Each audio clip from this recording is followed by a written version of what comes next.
গাজার কয়েকটি এলাকায় প্রতিদিন 10 ঘন্টা করে সামরিক অভিযান স্থগিত রাখার ঘোষণা দিয়েছে ইসরায়েল।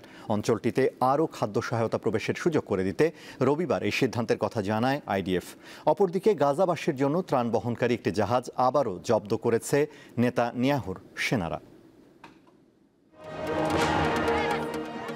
অবরুদ্ধ গাজায় না খেয়ে প্রতিদিনই অপুষ্টিতে প্রাণ হারাচ্ছে অসহায় ফিলিস্তিনিরা। রবিবারও অনাহারে মারা গেছে 6 জন। এতে অপুষ্টিজনিত কারণে গাজায় মৃতের সংখ্যা বেড়ে 128 জনে দাঁড়িয়েছে, যার মধ্যে 85টি শিশু। এ অবস্থায় আন্তর্জাতিক চাপের মুখে গাজার কিছু এলাকায় যুদ্ধে কৌশলগত বিরতির ঘোষণা দিয়েছে ইসরায়েল। এর আওতায় আল মাওয়াসি, দেইর আল বালা ও গাজা সিটিতে প্রতিদিন সকাল 10টা থেকে রাত 8টা পর্যন্ত সামরিক তৎপরতা বন্ধ রাখা হবে।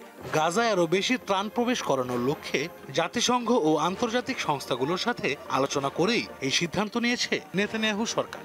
এতে সড়কপথে নিরাপদে খাবার ও সহায়তা গাজায় প্রবেশ করানো যাবে। এছাড়া রবিবার গাজায় প্রথমবারের মতো বিমান থেকে ত্রাণ ফেলেছে ইসরায়েল। একই দিন যৌথ উদ্যোগে বিমান থেকে 25 টন ত্রাণ ও খাদ্য সহায়তা ফেলেছে জর্ডান ও সংযুক্ত আরব আমিরাত। তবে এই সহায়তা সংকট নিরসনে যথেষ্ট নয় বলে জানিয়েছে গাজাবাসী। কৌশলগত বিরতির ঘোষণা দিলেও গাজায় হামলা বন্ধ করেনি ইসরায়েল। রবিবারও কমপক্ষে 53 ফিলিস্তিনিকে হত্যা করা হয়।